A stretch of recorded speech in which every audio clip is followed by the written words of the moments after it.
Yeah, okay, I see how it is. No, I wasn't angry with the live-action Lion King or Mulan or Beauty and the Beast. You know why? Because I didn't grow up with their original counterparts. I respect them now, but when I was younger, I just didn't watch them all that much. But now, Hollywood, oh, you've really done it. You made a live-action How to Train Your Dragon. Welcome back to a short review by yours truly. Today we're covering the most recent Hollywood live-action money grab, How to Train Your Dragon. For some context, the How to Train Your Dragon animated franchise is impeccable. Some of DreamWorks' best creations, and I cherish all three of these films so deeply in my heart. So when I heard that they were making a live-action remake, I was, of course, deeply pissed. Live-action remakes are basically always a cash grab with little to offer in terms of creativity and uniqueness, and I just knew that was going to be the same thing with this movie. My expectations were low, incredibly low, but then when it came out, people were saying good things about it online, so honestly, I was a little bit tempted to see it. And so I checked out this movie with my family, and now I have some compliments and complaints with this movie. Let's get into my thoughts about this movie. Was it actually a money grab, or was it an unexpected masterpiece? Well, here we go.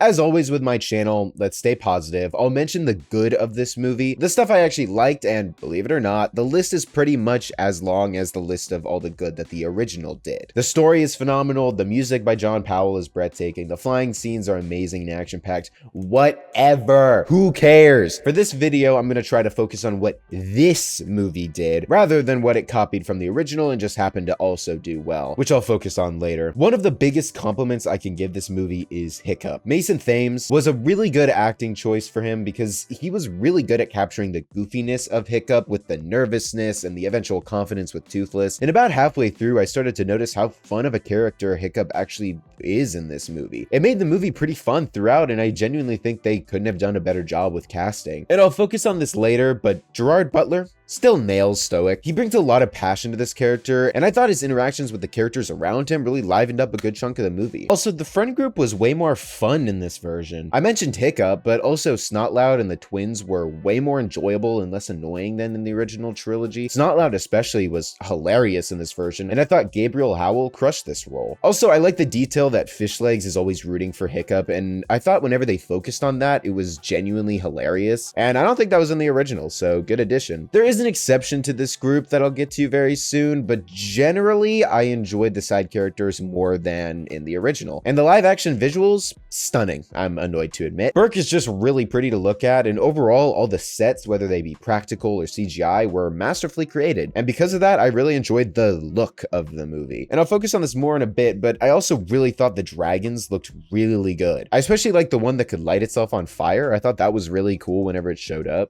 What else? I liked the scene where Hiccup falls from Toothless. I thought that was executed really well, and they did something different here with having the sounds cut out and just the score playing, and it made the scene very tense. I also liked how Burke is different in this one. It's not just one group of Vikings, it's different people from around the world that have all come to slay dragons. It doesn't really change the story, but I did like it, and I thought its effect on the setting was pretty cool. Well, that was kind of fast. All right, let's get into the bad of the movie. What did the movie do that I didn't like? The first is that they somehow made Astrid, you know, one of the co-leads, way more annoying, which is really crazy because I really liked Nico Parker in The Last of Us, so when I saw her here, I was extremely optimistic that they would improve Astrid as a character, because that was always one of my complaints with the original trilogy, is how little character they actually give to Astrid. In the original, she's just the love interest, and that was pretty much it for all three movies. So did they improve her character?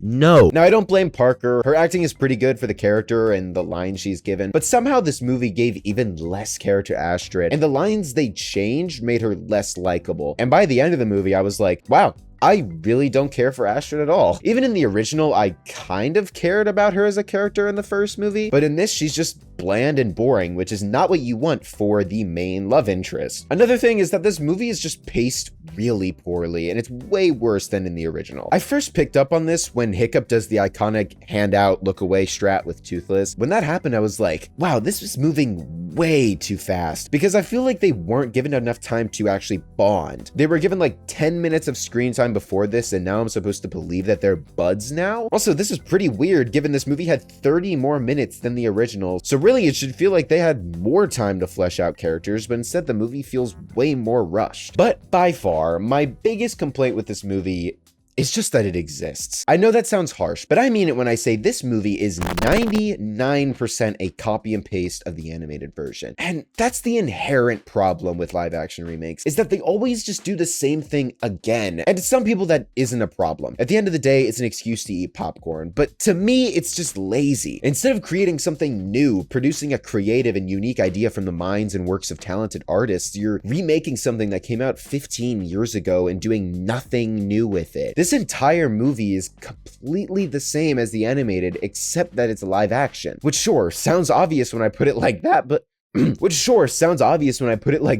like, come on. They obviously use the exact same character rigs as the animated version because the movements of the dragons are identical. Most of the shots are exactly the same as how it was done in the original. The dialogue is 95% the same. The music is the same and used in the same ways as the original, which sure, the soundtrack is amazing, but like, come on, do something new. Everything in this movie is the same, and that really annoys me. And while it's usually the same, there are many instances of it being worse than in the original. I don't want to tarnish the reputation of the original by saying this movie matched the quality of everything in it. Even though the original is way older, I actually prefer the dragon designs in that movie. Funny too, because in the live action, they tried to copy a lot of those designs, but lost a lot of the charm that they had. And that would be completely fine, and honestly even better if they were going for maybe a scarier version of these dragons, maybe scarier designs, but Toothless is exactly the same, so there goes that excuse. Also, the final fight is lamer and doesn't have the same energy to it than the original had. Especially the way the fight ends, it just didn't feel as earned. And at the beginning of that fight, when they shoot the fireball into the mouth of the mountain, it was just way less clean. Sure, it's more realistic, but it kind of deadened the cool factor that it had in the original. Even the iconic bonding scene was brought down by the poor pacing. I also mentioned Astrid's character being way less dynamic, which is impressive given the literal clean slate they had to improve. I'm so annoyed, man. If I wanted to watch this story with this music and this action, I would just watch the original. What is the point of this movie? Genuinely. This is especially shown by the fact that they cast Gerard Butler as Stoic again. And sure, he crushes it, but like, this is a remake, and having the same actor is a pretty blatant copy. And overall, it's just the live action remake that makes this feel fake. A blatant money grab by just copying and pasting what worked in the past into a seemingly new format. It's just greedy, you know? And I don't usually